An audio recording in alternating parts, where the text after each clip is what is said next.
तीसरी बार महाराष्ट्र के सीएम बने देवेंद्र फडणवीस, एकनाथ शिंदे और अजीत पवार ने डिप्टी सीएम पद की शपथ ली। शपथ ग्रहण में पीएम मोदी, अमित शाह, जेपी नड्डा, नितिन गडकरी समेत कई केंद्रीय मंत्री भी शामिल। एनडीए शासित राज्यों के सीएम और डिप्टी सीएम भी पहुंचे।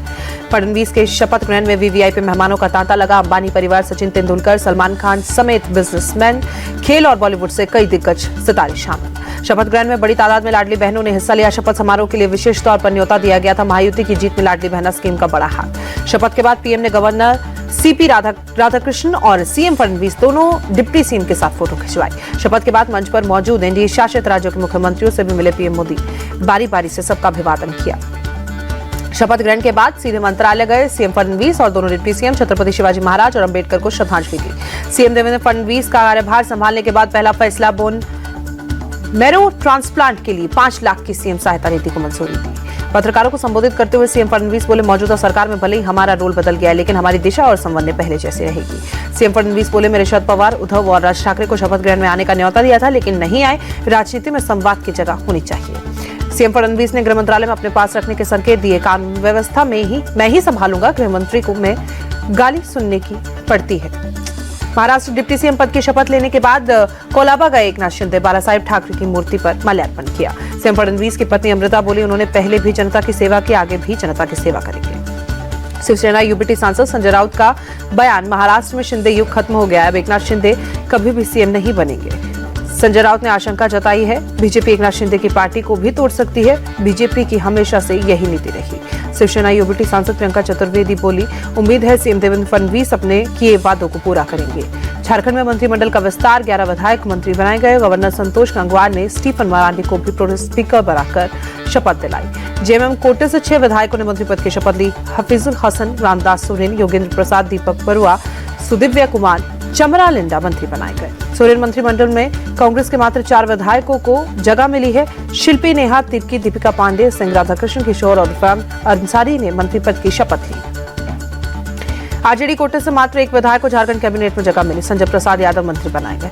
कैबिनेट विस्तार के बाद झारखंड में सीएम सहित मंत्रियों की संख्या 12। सोरेन मंत्रिमंडल में सिर्फ 2 महिलाओं को जगह मिली, वो भी दोनों कांग्रेस में से है। कैबिनेट विस्तार के बाद सीएम हेमंत सोरेन बोले, समय जैसे जैसे गुजर रहा है सारी चीजें हो रही है, अब गति आएगी, हमारी सरकार तेजी से आगे बढ़ेगी। 7 दिसंबर को असम सरकार का विस्तार, प्रशांत थुकल, कौशिक राय, कृष्णेंदु पॉल और रुपेश गोला मंत्री बनेंगे। सांसदों में अमर्यादित व्यवहार से लोकसभा स्पीकर नाराज, संसद की गरिमा बनाए रखने की नसीहत दी। दिल्ली मुंबई एक्सप्रेसवे में आई खामियों के लिए 4 ठेकेदारों पर कार्रवाई होगी। लोकसभा में केंद्रीय सड़क परिवहन मंत्री नितिन गडकरी ने जानकारी दी। लोकसभा स्पीकर की नसीहत के बावजूद नहीं माने विपक्षी सांसद, संसद में प्रवेश द्वार मकर द्वार पर अडानी मुद्दे पर प्रदर्शन किया। प्रदर्शन के दौरान प्रियंका गांधी समेत तमाम विपक्षी नेता स्पेशल जैकेट पहने नजर आए। जैकेट पर लिखा था, मोदी अडानी एक है, अडानी सेफ है। अडानी के खिलाफ प्रदर्शन में सपा के सांसद शामिल नहीं हुए। सूत्रों के मुताबिक कांग्रेस की तरफ से सपा को नहीं बताया गया था प्रदर्शन किसी मुद्दे पर हो। नेता प्रतिपक्ष राहुल गांधी बोले, मोदी और अडानी 2 नहीं बल्कि एक है। पीएम मोदी अडानी के खिलाफ जांच नहीं करा सकते। राहुल गांधी ने वजह बताई कि पीएम अडानी विवाद में जांच इसलिए नहीं कराएंगे क्योंकि जांच के दायरे में वो खुद आ जाएंगे। अडानी मुद्दे पर बोले कांग्रेस महासचिव, देश में सबसे ज्यादा भ्रष्टाचार हो रहा है, सरकार अडानी का नाम भी सुनने के लिए तैयार नहीं। विपक्ष के प्रोटेस्ट पर बोले केंद्रीय मंत्री गिरिराज सिंह, विपक्ष का प्रदर्शन पॉलिटिकल ड्रामा, अडानी के बारे में कांग्रेस अपने मुख्यमंत्रियों से पूछे। विपक्षी सांसदों को गिरिराज सिंह ने सलाह दी है, कहा सदन की बजाय राम मंदिर, राजघाट या किसी धार्मिक स्थल पर परिक्रमा करते तो तर जाते। बीजेपी सांसद संबित पात्रा ने राहुल गांधी को उच्च दर्जे का गद्दार बताया, कहा उन्हें गद्दार कहने में कोई झिझक नहीं।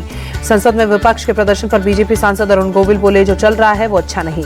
दिल्ली विधानसभा स्पीकर रामनिवास गोयल ने चुनावी राजनीति से अलग होने की इच्छा जताई। केजरीवाल को लेकर पत्र में उम्र का हवाला दिया। आप संयोजक अरविंद केजरीवाल बोले, रामनिवास गोयल जी ने उम्र का हवाला दिया, इसलिए उनके फैसले का सम्मान करता हूं। दिल्ली चुनाव से पहले आम आदमी पार्टी ने शामिल हुए बीजेपी विधायक जितेंद्र सिंह केजरीवाल ने पार्टी की सदस्यता दिलाई। शाहदरा से आम आदमी पार्टी जितेंद्र सिंह शंटी को टिकट दे सकती है। 2013 में शाहदरा से बीजेपी से विधायक चुने गए थे। कोविड काल के दौरान चर्चा में आए थे जितेंद्र सिंह शंटी। हजारों कोविड मरीजों का अंतिम संस्कार कर बटोरी थी सुर्खियां। इस नेक काम के लिए पद्मश्री अवार्ड से सम्मानित किए गए थे।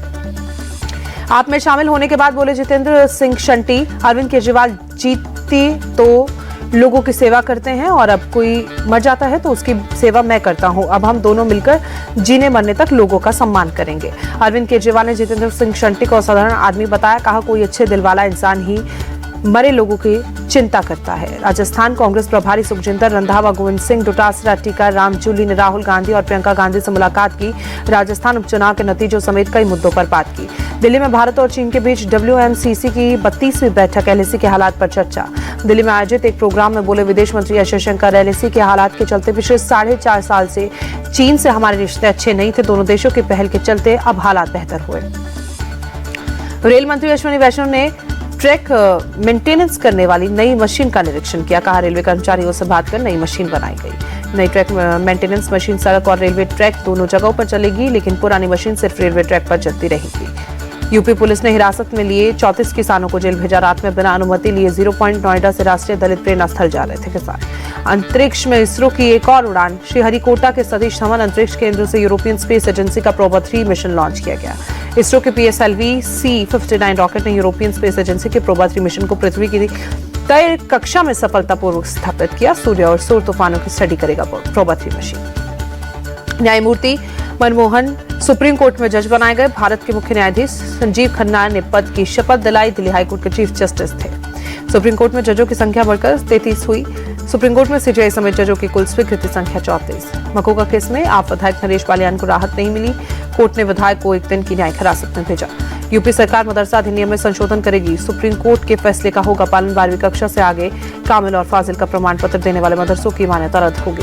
कर्नाटक में 16 जगहों पर NIA की छापेमारी। बीजेपी नेता प्रवीण नेट्टारू की हत्या के मामले में एजेंसी ने कार्रवाई की। उन्नाव रेप केस में बीजेपी से निष्कासित विधायक और आरोपी कुलदीप सिंह सेंगर को दिल्ली हाईकोर्ट ने मेडिकल ग्राउंड पर 2 हफ्ते की अंतरिम जमानत दी। केंद्रीय राज्य मंत्री एल मुरुगन को सुप्रीम कोर्ट से राहत। आपराधिक मानहानि की कार्यवाही रद्द की गई। दिल्ली में NSUI का बड़ा प्रदर्शन। जस्टिस फॉर स्टूडेंट्स और एजुकेशन सिस्टम को लेकर प्रदर्शन। लखनऊ शहर में सुरक्षा व्यवस्था का जायजा लेने के लिए सड़क पर उतरी DCP रवीना त्यागी। मॉर्निंग वॉक करने वाले लोगों से बातचीत की। प्रयागराज में लिंगवेगपुर धाम को भव्य रूप से दिया गया। वहां कुंभ के पहले धाम का पुनर्निर्माण किया गया। वनवास के दौरान राम यहां पर एक रात रुके थे। लिंगवेगपुर धाम के निषाद राज पार्क को विकसित किया गया। पार्क में भगवान राम की 52 फुट ऊंची प्रतिमा स्थापित की गई। जल्द ही भव्य निषाद राज पार्क का उद्घाटन करेंगे PM मोदी। प्रयागराज के क्षेत्रीय पर्यटन अधिकारी अपराजिता सिंह ने जानकारी। 16 दिसंबर से यूपी विधानसभा का सत्र शुरू होगा। गवर्नर आनंदीबेन पटेल ने मंजूरी दी। अयोध्या में रामायण मेले में सीएम योगी ने उद्घाटन किया। का गुंडों को संगठन बन सपा वैसे तड़पती है जैसे पानी बिन मछली। सीएम योगी ने जय जय सीताराम के नारे से स्पीच की शुरुआत की। कहा, जिसके मन में भगवान राम और जानकी के प्रति श्रद्धा का भाव नहीं, उसका एक कट्टर दुश्मन की तरह त्याग कर देना चाहिए। संबल हिंसा पर बोले सीएम योगी, संबल और बांग्लादेश में वही हो रहा है जो बाबर के टाइम पर हुआ था। दोनों घटनाओं में शामिल लोगों का DNA एक। सीएम योगी बोले, हमारी एकता में बाधा पैदा करने वाले लोग सफल रहे, उनकी रणनीति को सफल नहीं होने देते तो देश कभी गुलाम नहीं होता, हमारे तीर्थ अपवित्र नहीं होते।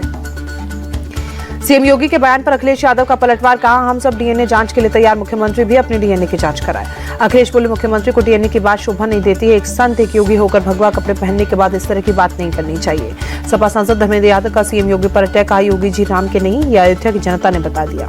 यूपी कांग्रेस अध्यक्ष अजय राय बोले, सुनियोजित तरीके से संबल की घटना कराई गई, हमें रोककर पुलिस के गुनाह छुपाने की कोशिश हो रही है। कांग्रेस नेता तारिक अनवर का आरोप, बाबर ने जो किया था वही काम सीएम योगी करा रहे हैं। पता नहीं वो कब बाबर के फॉलोअर बन गए।